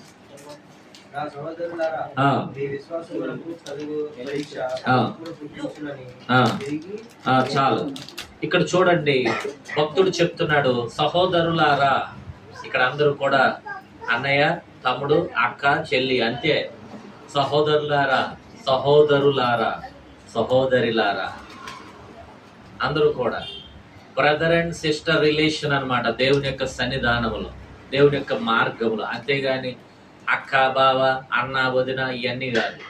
అర్థమవుతుందండి? నేను నీకు అన్నయ్యనే, నీ పిల్లోడికి అన్నయ్యనే, వాడికి పిల్లోడు పుడితే ఆడికి అన్నయ్యనే. హల్లెలూయా. మన ఒక కళ వచ్చింది నాకు. ఏమిటంటే ఆ కళ, శోభా గారికి మరి వాళ్ళ అమ్మాయికి కూతురు పుట్టింది. కళ వచ్చింది. అనుకోని రీతిగా వాళ్ళు నాకు ఫోన్ చేశారంట. నేను వాళ్ళ ఇంటికి వెళ్తే ఆ కళలో శోభా గారు అంటున్నారు, అన్నయ్య పాప ఏడుస్తుంది, పాలు తాగట్లేదు, ఏం తాగట్లేదు అన్నయ్య, ఒకసారి చూడు అంటే నేను వెళ్ళి మాట్లాడానంట. అమ్మ ఏంట్రా పాలు తాగట్లేదంట, ఏంటి? అమ్మ మాట వినాలి, అమ్మమ్మ మాట వినాలి అని చెప్తున్నా కళలో. చెప్తా ఉంటే నెల రోజులు కూడా నిండలేదు అమ్మాయికి. ఆ కలలో దేవుడు మాట్లాడిస్తున్నాడు, నాతో మాట్లాడుతుంది. అలాగే అన్నయ్య, అలాగే అన్నయ్య, ఇక మీదట వింటానన్నయ్య అని అంటుంది తిరిగి. హల్లెలూయా. కలలో దేవుడు ఏం మాట్లాడిచ్చాడు ఆ పసిపాపతో? అలాగే అన్నయ్య. దేవునికి స్తోత్రం. నేను నీకు అన్నయ్యనే, నీ కొడుక్కి అన్నయ్యనే, నీకు మనవడు పుడితే ఆడికి అన్నయ్యనే. దేవునికి మహిమ కలుగును గాక. సహోదరులారా, సహోదరులారా, దేవుని ప్రజలారా, ఇగో ఏం చెప్తున్నాడు చూడండి. మీ విశ్వాసమునకు కలుగు పరీక్ష ఓర్పును పుట్టించునని ఎరిగి. మీరు విశ్వాసం ఉంచుతున్నారు కదా, ఎవరి మీద విశ్వాసం ఉంచారు? సేవకుడి మీద విశ్వాసం ఉంచితే నువ్వు ఎంత దూరమైన ప్రయాణం చేయి, అసలు మేలే కలదు. చర్చి మీద విశ్వాసం ఉంచితే కొన్ని లక్షల మంది వచ్చేటువంటి సంఘంలో నువ్వు అడుగుపెట్టు, నీకు అద్భుతం జరగదు. యేసయ్య మీద కనుక విశ్వాసం ఉంచావంటే నీవు వెళ్ళేటువంటి మందిరము 4 గోడలేనా, తాటేకిల్లేనా, లేకపోతే రేకుల సెట్, లేకపోతే పట్టానా, దేవుడు అక్కడే నిన్ను దీవిస్తాడు. దేవుని యందు విశ్వాసం ఉంచాలి. మనం ఎక్కడికి వెళ్తున్నాం, ఎవరు వాక్యం చెప్తున్నారు అనేది చూడకూడదు. ఎంతమంది వస్తున్నారు, ఎంతమంది జనాంగం ఈ సంఘం అనేది చూడకూడదు. ఎందుకు తెలుసా? సంఘం మేలు చేయదు, సేవకుడు మేలు చేయడు, ఎవరు మేలు చేయరు. కానీ దేవుడైన యేసునందు కనుక నువ్వు విశ్వాసం ఉంచితే నీకు మేలు చేసే దేవుడు ఆయన. అది ఆయన మీద విశ్వాసం ఉంచాలి. మీ విశ్వాసమునకు కలుగు పరీక్ష. దేవుని మీద విశ్వాసం ఉంచారు కదా, విశ్వాసం ఉంచిన వారికంట పరీక్ష వస్తుందంట. అందరు నా వైపు చూడండి. దేవుని మీద విశ్వాసం ఉంచిన వారికి పరీక్ష కలుగుతుందంట, పరీక్ష వస్తుందంట. మీరు బోళ్ళంత డబ్బులు పోసి ఫీజులు కట్టి కాలేజీలకు పంపిస్తున్నారు, స్కూళ్ళకి పంపిస్తున్నారు. ఒరే నాయన, డబ్బులు మేం కడతంటే మళ్ళీ మా పిల్లలకి పరీక్షలేట్రా అని ఎప్పుడైనా ప్రశ్నించారా? మీరు డబ్బులు కడుతున్నారుగా, ఎదురు కట్టి మరి చదివిస్తుంటే వాళ్ళకి పరీక్షలు పెడతా ఉంటే ఎప్పుడైనా ప్రశ్నించారా? కానీ దేవుణ్ణి మాత్రం ప్రశ్న వేస్తాం. దేవుని మీద విశ్వాసం ఉంచిన దినము నుండి, దేవుని యొక్క ఆలయములు అడుగుపెట్టిన రోజు నుండి యేసయ్య ఎన్నెన్నో మేలులు చేశాడు. అయినా వాటన్నిటిని మర్చిపోయి పక్కన పెట్టేసి, దేవా నువ్వు నా పక్కన ఉన్నావా లేదా, నువ్వు నన్ను వదిలిపెట్టేశావు, నువ్వు నాకు దూరంగా వెళ్ళిపోయావు, వాళ్ళందరినీ దీవిస్తున్నావు, నువ్వు నన్ను మర్చిపోయావు అని చెప్పి దేవుణ్ణి మాత్రం ఏం చేస్తాం? ప్రశ్నిస్తున్నాం, దేవుణ్ణి శోధిస్తున్నాం. అర్థమవుతుందా? చాలా జాగ్రత్త వినాలి. మనం చేయవలసిన పని ఏమిటంటే దేవుని యందు విశ్వాసం ఉంచిన వారికి పరీక్ష వస్తుందంట. ఎందుకు పరీక్ష వస్తుందో తెలుసా? దేవుని వాక్యంలో మనం చూసినప్పుడు భక్తుడైనటువంటి యోబు గారు ఒకడు ఉన్నాడు. ఆయన గురించి పరలోకములో ఒకానొక రోజు చక్కగా ఒక సమావేశం జరుగుతున్నప్పుడు ఆ సమావేశానికి సాతాను కూడా దేవుని యొక్క దూతను పోలి వేషం వేసుకొని వెళ్ళి కూర్చుంది. చక్కగా ఆరాధన జరుగుతుంది, పాటలు పాడుతున్నారు, ఆరాధన చేస్తున్నారు, అంత బాగానే ఉంది. సర్వోన్నతుడైనటువంటి ఆ గొప్ప దేవుడు, సాతానా నీవు ఎక్కడి నుంచి వచ్చావు అని చెప్పి ఒక మాట పలిగేసరికి అప్పటిదాకా దేవుని రూపంలోనే ఉన్నటువంటి ఆ దూత దేవుని నోటి వెంట వచ్చినటువంటి ఆ ఒక్క మాటతో సాతానా అని పలకగానే దాని రూపం అంతా కూడా మాయమైపోయి ప్రేతాత్మ బయటకు వచ్చింది. దాని దెయ్యపు రూపం బయటకు వచ్చింది. అందరూ ఆశ్చర్యపోయారు, అరే నా పక్కనే కూర్చుంది, నా పక్కనే ఉండి ఆరాధన చేసింది, అబ్బా నాకన్నా బాగా పాడుతుంటే గొప్ప భక్తుడు అనుకున్నానే, ఇది సాతానా అని చెప్పి చాలా మంది ఆశ్చర్యపోయారు. దేవుని దగ్గరికి వెళ్ళింది, దేవుడు పిలిచాడు కదా. వెళ్ళగానే దేవుడు మాట్లాడుతున్నాడు, ఇదిగో నా భక్తుడైనటువంటి యోబు సంగతి నీవు ఎరిగితువా అన్నాడు. యోబు గురించేనా మీరు అడిగేది? యోబు గురించి నాకెందుకు తెలీదు?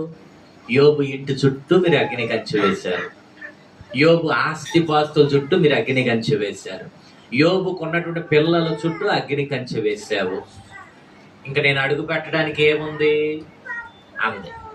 అర్థమవుతుందా? ఏం చేసింది? ఏం చెప్తుంది సాతాను? యోబు చుట్టూ నువ్వు కంచె వేసావు కదా అంటే దేవుని బిడ్డలు వారి చుట్టూ దేవుని యొక్క కాపుదల ఉండాలి, అలా మనం బ్రతకాలి. సాతాన్ అంటుంది రెండవదిగా, యోబు కుమారులు కుమార్తెల చుట్టూ పిల్లలందరి చుట్టూ అగ్ని కంచె వేసావు కదా, ఏం చేసిందంట? అమ్మ లోపలికి వెళ్ళి కూర్చో, లోపల కూర్చో. యోబుకు ఉన్నటువంటి పిల్లలందరి చుట్టూ ఏం చేసిందంట? దేవుడు అగ్ని కంచె వేశాడని చెప్తున్నది. అంటే అగ్ని కంచె నీకుంటే చాలు, దేవుని సహాయం నీకుంటే చాలు, నీ పిల్లలకి అవసరం లేదు కదా. కావాలా వద్దా? ఇలా ఓపాలి వద్దు అని. అందుకనే మీరు మీ పిల్లలు తీసుకుంటారు, అమ్మగారింటికాడో అత్తగారింటికాడో పక్కింట్లోనో ఎక్కడో జొరపెట్టొస్తారు కదా. హల్లెలూయా. చాలా జాగ్రత్త వినాలి ప్రియమైన దేవుని ప్రజలారా. దేవుని యొక్క పిల్లలు, వారికి కలిగినటువంటి సమస్తం చుట్టూ దేవుడు కంచె వేశాడని ఎవరు చెప్తున్నారు ఈ మాటలో? సాతాన్ చెప్తున్నాడు. సాతాన్ చెప్తా ఉంటే, నువ్వు ఒక్కసారి ఆ కంచె తొలగించు, నేను ఒక్కసారి పరీక్షిస్తాను, టెస్ట్ చేస్తాను అని చెప్పి మాట్లాడుతుంది సాతాను. ఆ మాట చెప్పగానే సరే పరీక్షించు అని చెప్పి యోబు గురించి, యోబు యొక్క జీవితాన్ని దేవుడు సాతానికి అప్పగించాడు, కంచె తీశాడు. కంచె తీయగానే యోబు గారి జీవితంలోనికి సాతాను అడుగు పెడతాడు. పిల్లలందరూ కూడా చనిపోయారు, ఆస్తిపాస్తులు అన్నీ కూడా పోయాయి, మేడలు మిద్దెలు అన్నీ కూడా కూలిపోయాయి. ఇంకా ఎవరున్నారు అంటే యోబు మిగిలాడు. పిల్లలు చనిపోయారు, దేవునికి స్తోత్రం, దేవునికి మహిమ కలుగును గాక అన్నాడు. ఆస్తిపాస్తులు పోయేది యెహోవా ఇచ్చెను, యెహోవా తీసుకొని పోయాను, యెహోవా నామమునకు మహిమ కలుగును గాక అన్నాడు. సమస్తము పోగొట్టుకున్నాడు. పోగొట్టుకున్న తర్వాత ఇదేంటి, అన్ని పోతా ఉంటే దేవుని కనపరుస్తున్నాడేంటి, దేవుని మహిమపరుస్తున్నాడేంటి అని చెప్పి వాడి దేహాన్ని పట్టుకోవడానికి వస్తుంది. దేహాన్ని పట్టుకోవడానికి వస్తే ఆ శరీరములు అంట కురుపులు, సీము, నెత్తురు, రస్సి కారుతా ఉన్నాయి. ఆ వెన్నుపూసలో నుండి పురుగులు బయటకు వస్తా ఉన్నాయి. యోబు దగ్గర ఉంటే భయంకరమైన చెడు వాసన కొడతా ఉంది. దేవునికి స్తోత్రం, దేవునికి మహిమ కలుగునుగా కానీ మాట్లాడుతూనే వస్తున్నాడు యోబు. భార్య వచ్చింది. భార్య ఏమంటుందంటే, ఇదిగో ఏమిటయ్యా, దేవునికి స్తోత్రం, ఆస్తిపాస్తులు పోయాయి, పిల్లలే చనిపోయారు, కడుపున పుట్టిన పిల్లలే చనిపోయారు, ఇంకెవడి కోసం బ్రతకాలి మనం అంటూ దేవునికి స్తోత్రం అని అట్లా దేవునికి స్తుతియాగం చెల్లిస్తూనే ఉంటే, స్తోత్రం చెప్తూనే ఉంటే, మహిమపరుస్తూనే ఉంటే, చివరికి కోపం వచ్చి భార్యకి, ఎందుకురా నీ బతుకు, ఇప్పుడుగైనా ఆ దేవుణ్ణి తిట్టి నువ్వు కూడా చచ్చిపో, పిల్లలే చచ్చిపోయిన తర్వాత నువ్వు నాకెందుకు అన్నట్లుగా అలా మాట్లాడితే యోబు గారు అంటున్నాడు, అమ్మా మూర్ఖురాలు మాట్లాడినట్లు మనం మాట్లాడకూడదు. దేవుని వల్ల సంతోషాన్ని అనుభవించాలా, దేవుని వల్ల దుఃఖాన్ని, శ్రమను, శోధనను అనుభవించకూడదా, అట్లా మాట్లాడకూడదు అని అలా మాట్లాడాడు. యోబు చేసిన పని ఏమిటయ్యా అంటే, యోబు గారు తను పోగొట్టుకుంటున్న ప్రతిసారి కూడా పరీక్షించబడుతూనే వస్తున్నాడు. పోగొట్టుకుంటున్న ప్రతిసారి కూడా ఏం చేస్తున్నాడంటే ఓర్పు వహించాడండి. హల్లెలూయా.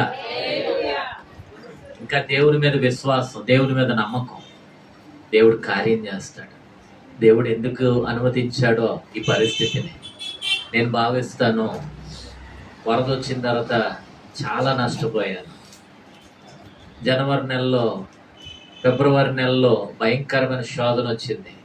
చాలా నాలో నేను విలవిల్లాడిపోయాను, కన్నీరు విడిచాను దేవుని యొక్క సన్నిధిలో. ప్రభువా, ఏనాడు లేదు, ఏమిటి పరిస్థితి, ప్రభువా నీ చిత్తం జరిగించండి అని చెప్పి చాలా రాత్రులు నిద్రలో కూడా ఏడ్చాను, కన్నీరు విడిచాను. ఎవరికి తెలియదు, అందరు నిద్రపోతా ఉండేవాళ్ళు, నేను ఒక్కడే ఏడుస్తూ ప్రార్థన చేసేవాడిని. దేవునికి మహిమ కలుగునుగాక. అలాంటి పరిస్థితుల్లో ఎందుకు వస్తుంది? నేను ఏదైనా తప్పు చేశానా? నేను ఏదైనా నీకు ఇష్టం లేనటువంటి పని ఏమైనా జరిగించానా?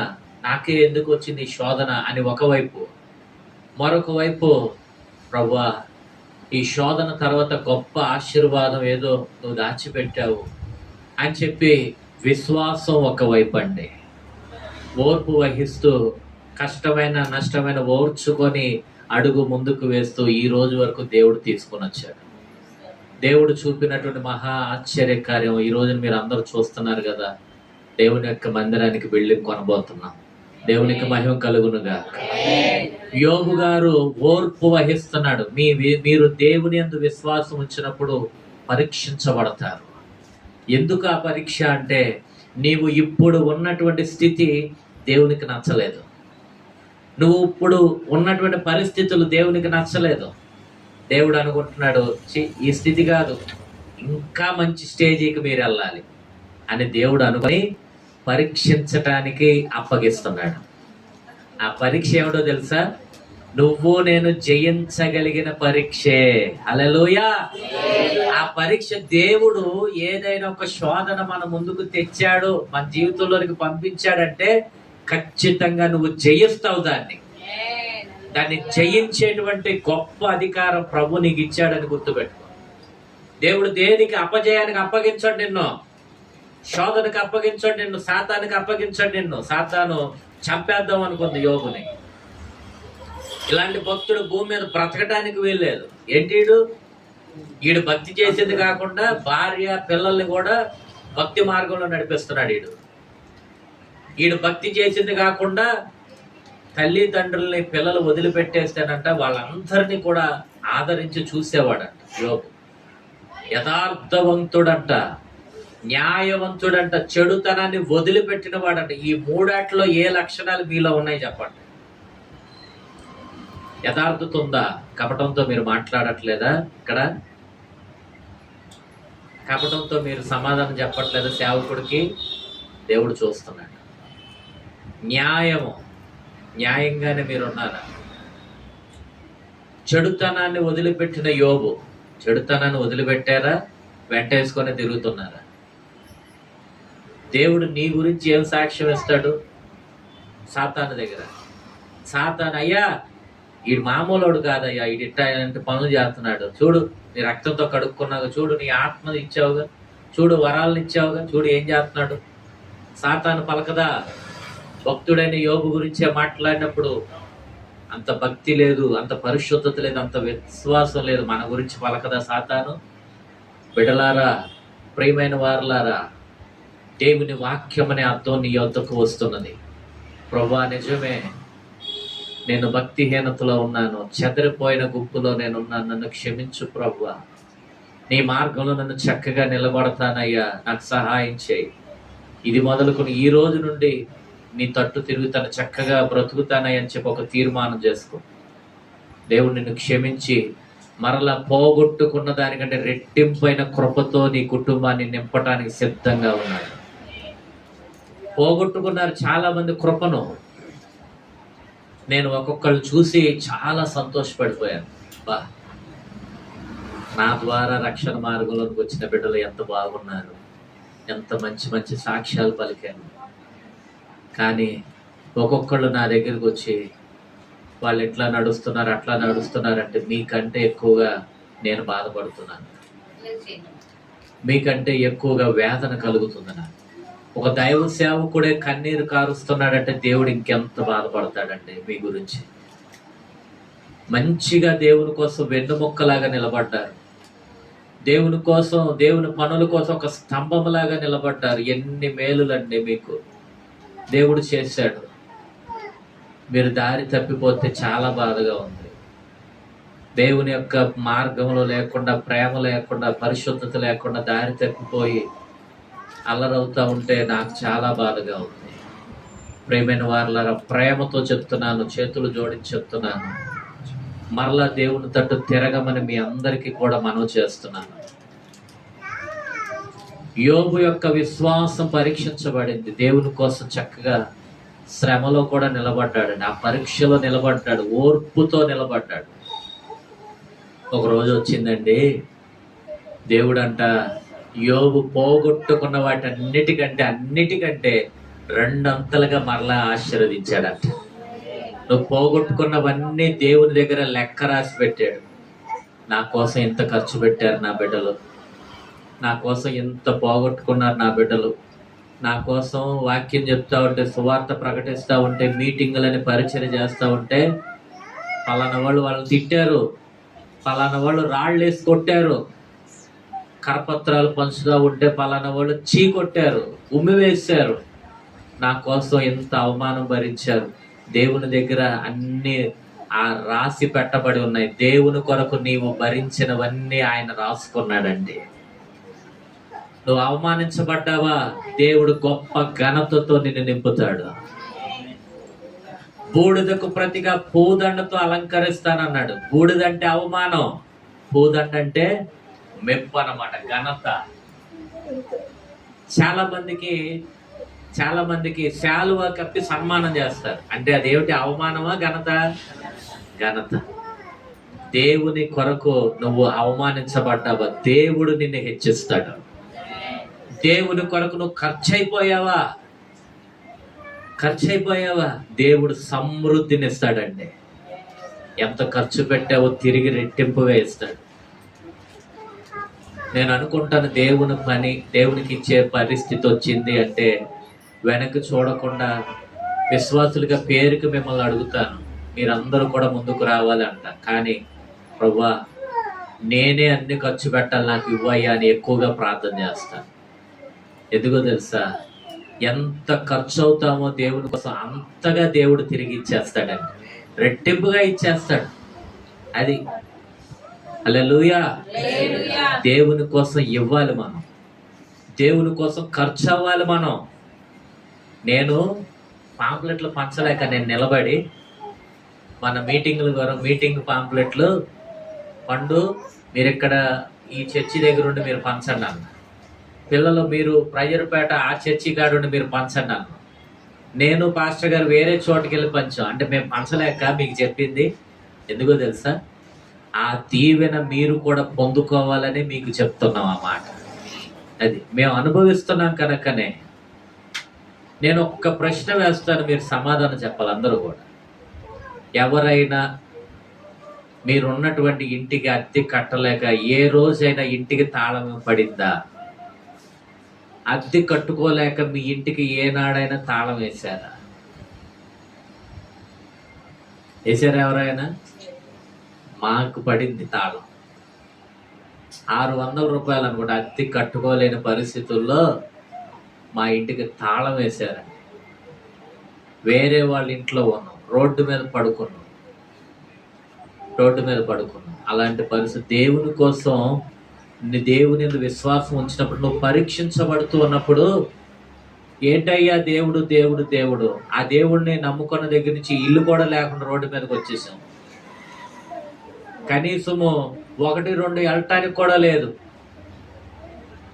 ఆ బ్యాగులు కొట్టు అరుగు మీద పడుకొని ఉదయం లేచిన తర్వాత ఎక్కడో మార్కెట్ దగ్గరికి వెళ్ళి అక్కడ రెడీ అయ్యి 1-2 చూసుకొని మంగళగిరి పనికి వెళ్ళేవాడు. పనంతా వచ్చిన తర్వాత మరలా ఆ బ్యాగులు కొట్టి ఎదురుగుండా మెట్లు ఉంటాయి, ఆ మెట్ల మీద కూర్చొని నాలో నేను వేదన పడుతూ ప్రార్థన చేసుకునేవాడిని. నేను యేసయ్య మార్గంలోనికి వచ్చిన తొలి దినాలు అవి. దేవుని యందు విశ్వాసం ఉంచితే ఏంటి పరీక్ష? ఇల్లు ఉండదా, వాక్యలు ఉండదా, తినటానికి ఉండదా? దేవుని కోసం నువ్వు నిలబడినప్పుడు, ప్రియమైన దేవుని బిడ్డలారా, నేను చెప్తాను, నువ్వు దేవుని కోసం ఎంత పోగొట్టుకుంటున్నావో అంతగా తిరిగి నా దేవుడు నీకు ఇచ్చేస్తాడు, గొప్ప చేస్తాడు. దేనికి కూడా భయపడద్దు. నేను పోగొట్టుకున్నానండి, నేను శ్రమ అనుభవిస్తున్నానండి, శోధన అనుభవిస్తున్నానండి అనుకోవద్దు. దేవుడు నన్ను పరీక్షిస్తున్నాడు. ఈ పరీక్షలో దేవుని కోసం నిలబడదాం. దేవుడు ఏదో మేలు దాచిపెట్టాడని విశ్వాసం ఉంచు. ఖచ్చితంగా ఆ మేలును పొందుకుంటావు, అంతే. ఖచ్చితంగా పొందుకుంటావు. అలాంటి విశ్వాసంతో ఉండాలి. ఓర్పుతో ఉండు, ఈ పరిస్థితుల్లో సహనముతో ఉండు. అంతేగాని పొరపాడైపోతుంది నాకని చెప్పి లోకస్తులతో తిరిగి వెళ్ళి ఏదేదో తప్పు పనులు మనం చేయకూడదు. పొరపాడైపోతుంది ఇంటికి వస్తే అని చెప్పి భార్య బిడ్డల మీద ఆ తెపాళాలు వేయకూడదు. ఏంటి నవ్వుతున్నావు, వేస్తున్నావా ఏంటి?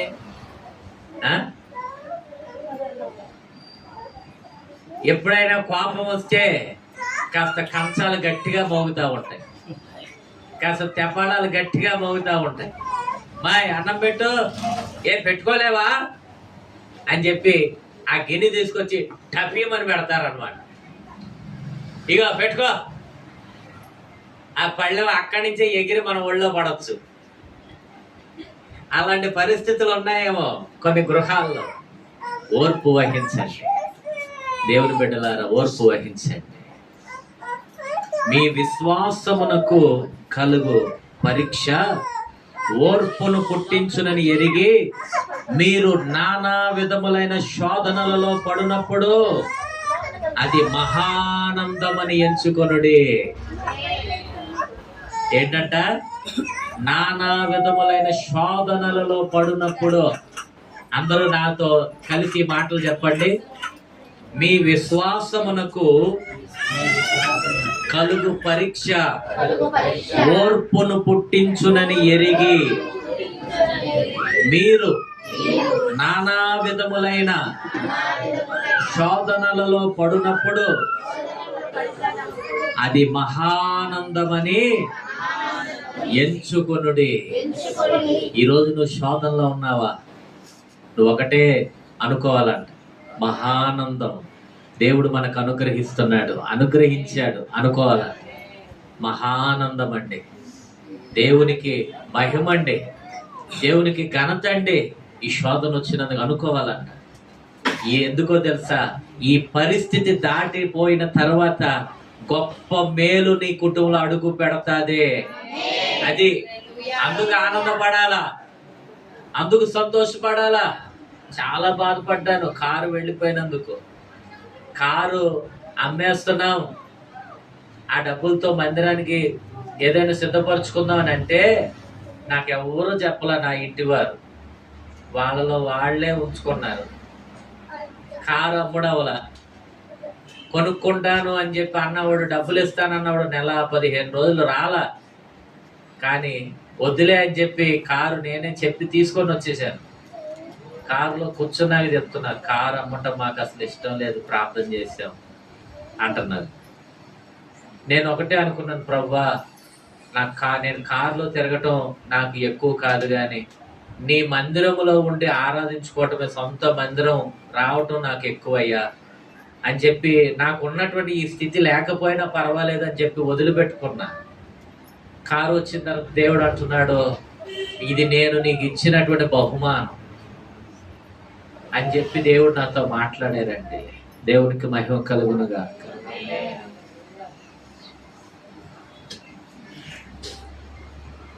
దేవుని కోసం మనం ఏదైనా వదులుకోవటానికి ఇష్టపడినప్పుడు ఏది వదులుకోకుండా దేవుడు తిరిగి ఇచ్చేస్తాడండి. గొప్ప దేవుడు ఆయన. ఈరోజు ఆత్మచేత ఈ మాటలన్నీ చెప్తున్నాను. మీరు నానా విధములైన శోధనల్లో అడుగు పెడుతున్నప్పుడు మహానందం అండి. దేవా నీకు మహిమ కలుగునుగా అని మాట్లాడు. యోబు అదే ప్రకటించాడు.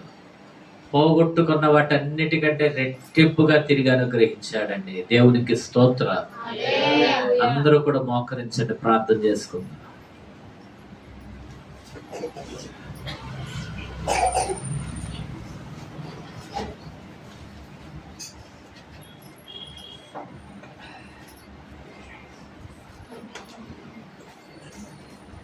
ప్రియ సహోదరి సహోదరులారా, అందరము దేవుని పిల్లలమే. దేవుడు ఏర్పాటు చేసుకున్నటువంటి వారం మనం, దేవుడు ప్రత్యేకించినటువంటి వారం మనం. నువ్వు గొప్ప నేను గొప్ప అనుకోవటం కాదు, కానీ అందరము కూడా తగ్గించుకొని దేవుని మహిమపరిచే వారిగా ఉండాలి. అందరూ కూడా చెదిరిపోయారంట. అందరూ దేవుని పిల్లలే, కానీ దేవుని మార్గంలో ఉండకుండా చాలా మంది చెదిరిపోయారు. వాళ్ళందరి దగ్గరికి వెళ్ళి మనం శుభవార్త చెప్పాలంట. మూడవదిగా, మీరు దేవుని మీద విశ్వాసం ఉంచారు, మీకు పరీక్ష కలుగుతుంది. ఆ పరీక్షలో ఓర్పుతో సహనముతో మనం ఉండి, దేవా ఈ సంతోషకరమైనటువంటి ఈ శోధన మీరు నాకు ఇచ్చినందుకు స్తోత్రమయ్యా అని మహానందముగా భావించి దేవుని మహిమపరిచినప్పుడు నిజముగా ఆ సంతోషకరమైనటువంటి గొప్ప మేలు మన జీవితాలలో అడుగు పెడతాదండి. ఒక చిన్న ప్రార్థన చేయి. అందరూ కూడా ఎవరికి వారి నోరు తెరిచి ప్రార్థన చేయి. ఎవరైనా దేవుడు ఒకవేళ మిమ్మల్ని గద్దిస్తే కనుక ఆ గద్దింపుకు లోబడి ప్రార్థన చేయండి. దేవా, నిజమే నాయన, నేనైతే నీకు దూరంగా ఉన్నాను. ఒకప్పుడు ఎంతగానో భక్తి జీవితం జీవించిన నేను ఈరోజు నేను చేసేటువంటి పనుల వల్ల నాకు నేనే నచ్చటం లేదు. అయ్యా, నన్ను క్షమించు. మరలా పరిశుద్ధంగా బ్రతకాలనుకుంటున్నాను. పరిశుద్ధాత్ముడా నాకు సహాయం చేయి. పరిశుద్ధాత్ముడా నాకు సహాయం చేయి. అయ్యా, నీకు సహాయం చేస్తాడు ఆయన, నిన్ను వదిలిపెట్టడు. అమ్మా, నీకు సహాయం చేస్తాడు యేసయ్య, నిన్ను పాపంలో వదిలిపెట్టాడు. ఆయన నీకు సహాయం చేసే దేవుడు. ఆయన మనలను ప్రేమించుచున్న దేవుడు. ఆయన మనల్ని క్షమించే దేవుడు. ఆయన కోసం పోగొట్టుకున్నావా? ఆయన కోసం అవమానం భరించావా? ఆయన కోసం ఖర్చు అయిపోతున్నావా? నా దేవుని యొక్క సన్నిధిలో అన్నీ రాయబడ్డాయి. నీవు పోగొట్టుకున్న వాటన్నిటికీ రెట్టింపుగా తిరిగి అనుగ్రహిస్తాడు. రెట్టింపుగా తిరిగి అనుగ్రహిస్తాడు ఆయన. నువ్వు పోగొట్టుకున్న వాటన్నిటికీ రెట్టింపుగా తిరిగి అనుగ్రహించే దేవుడు ఆయన. భయపడవద్దు, భయపడవద్దు, దిగులు చెందవద్దు. పేరు పెట్టి నిన్ను పిలిచి ఉన్నాను, నీవు నా సొత్తు. భయపడకము.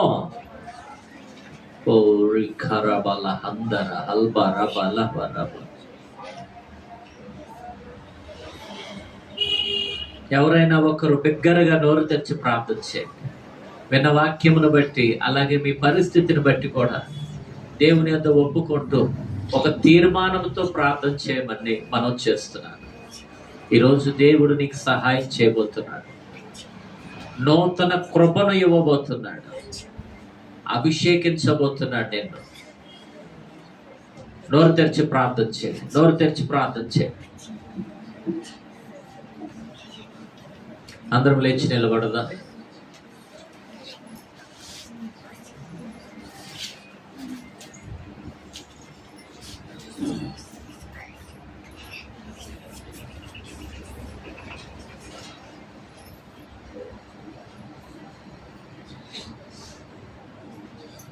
ప్రార్థన చేయండి. ప్రార్థన చేయండి. ఒక్క నిమిషం ముగించుకుందాం. ప్రార్థన చేయండి.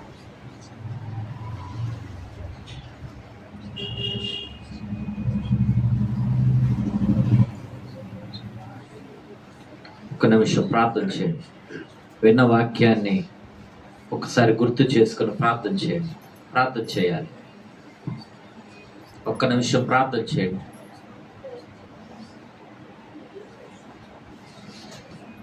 కన్న తల్లి చేర్చునట్లు నన్ను చేర్చునా ప్రియుడు. కన్న తల్లి చేర్చునట్లు నన్ను చేర్చున ప్రియుడు. హల్లెలూయా. కళ్ళు మూసుకొని అందరూ చేతులు ఎత్తండి. హల్లెలూయా, హల్లెలూయా, హల్లెలూయా. చేయి విడువడు ఎప్పుడు, విడనాడడు ఎన్నడు.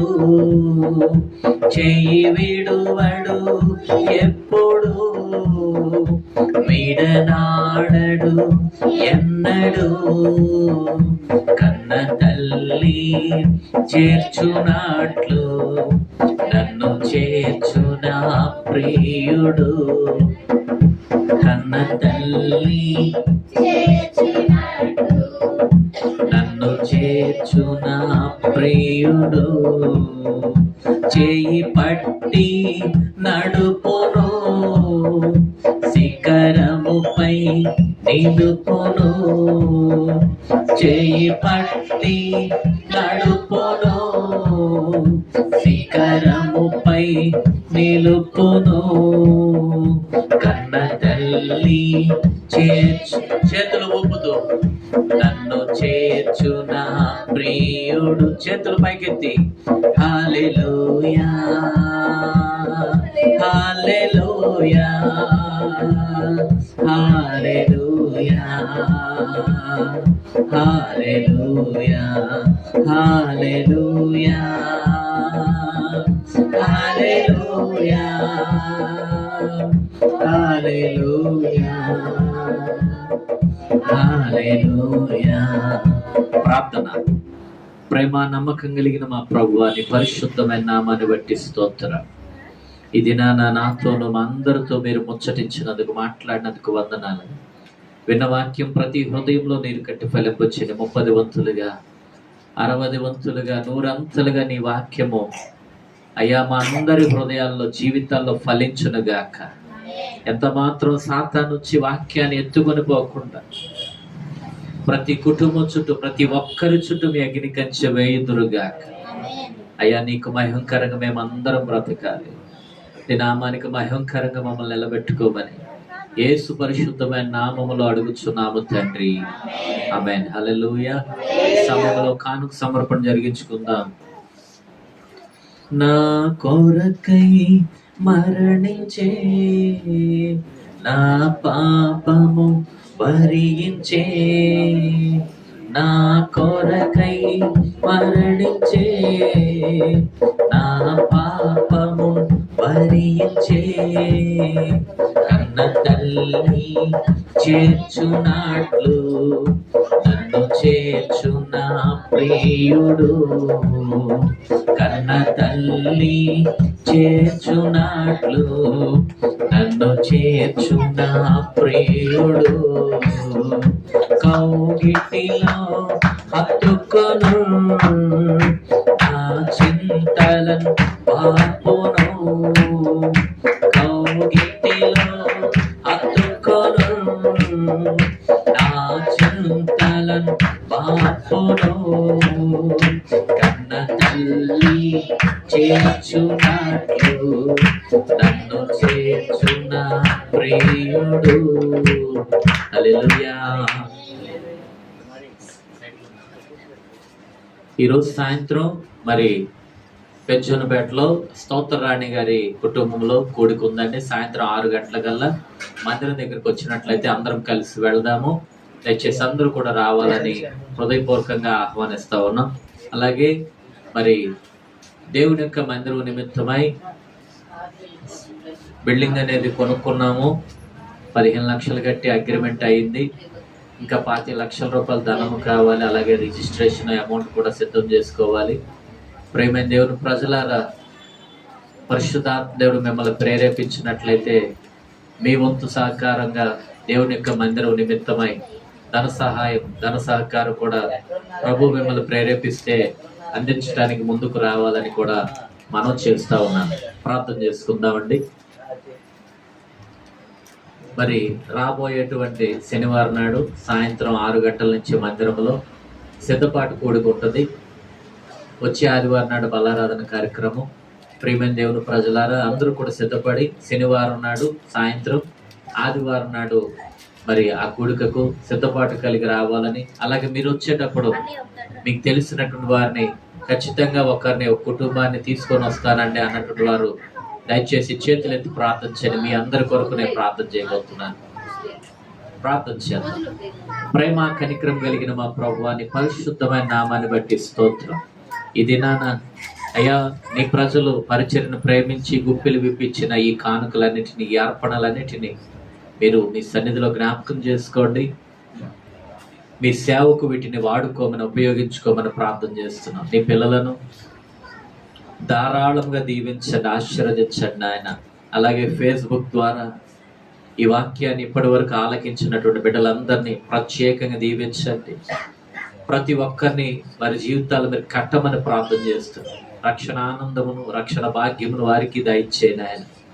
అలాగే ప్రభా ఈరోజు సాయంత్రం స్తోత్రరాణి గారి కుటుంబంలో జరగబోతున్న ఫ్యామిలీ బ్లెస్సింగ్ ప్రేయర్ని కూడా దీవెనకరంగా జరిగించండి. అలాగే తండ్రి, మేము కొనుక్కుంటున్నటువంటి ఆ బిల్డింగ్ ఆయన ఇంకా 10 లక్షల రూపాయల దాకా అమౌంట్ అవసరమై ఉన్నది. రిజిస్ట్రేషన్కి అమౌంట్ కావాలి. పరిశుద్ధాత్మ కూడా మీరే సమకూర్చమని ప్రార్థన చేస్తున్నాం, మీరే సహాయం చేయమని ప్రార్థన చేస్తున్నాం. అలాగే తండ్రి, ఈ కొడుకులకు వచ్చిన ప్రతి ఒక్కరిని ధారాళంగా దీవించమని యేసయ్య అధికారం గల నామములో ప్రార్థిస్తున్నాము తండ్రి, ఆమేన్. మన తండ్రి అయిన దేవుని ప్రేమ, కుమారుడైన యేసయ్య కృప, పరిశుద్ధాత్మ సహవాసము సన్నిధి మనకు సర్వలోక పరిశుద్ధులకు ప్రభురాకడ పర్యంతము సదా తోడై ఉండి నడిపించునుగాక, ఆమేన్. హల్లెలూయా. ఆశీర్వాద పాటతో ఈ కూడికి ముగించుకుందాం. సంతోషం పొంగింది, సంతోషం పొంగింది, సంతోషం పొంగుతున్నది, యేసు నన్ను రక్షించిన నాటి నుండి నేటి వరకు సంతోషం పొంగుతున్నది. సంతోషం పొంగింది, సంతోషం పొంగింది, సంతోషం పొంగుతున్నది, యేసు నన్ను రక్షించిన నాటి నుండి నేటి వరకు సంతోషం పొంగుతున్నది.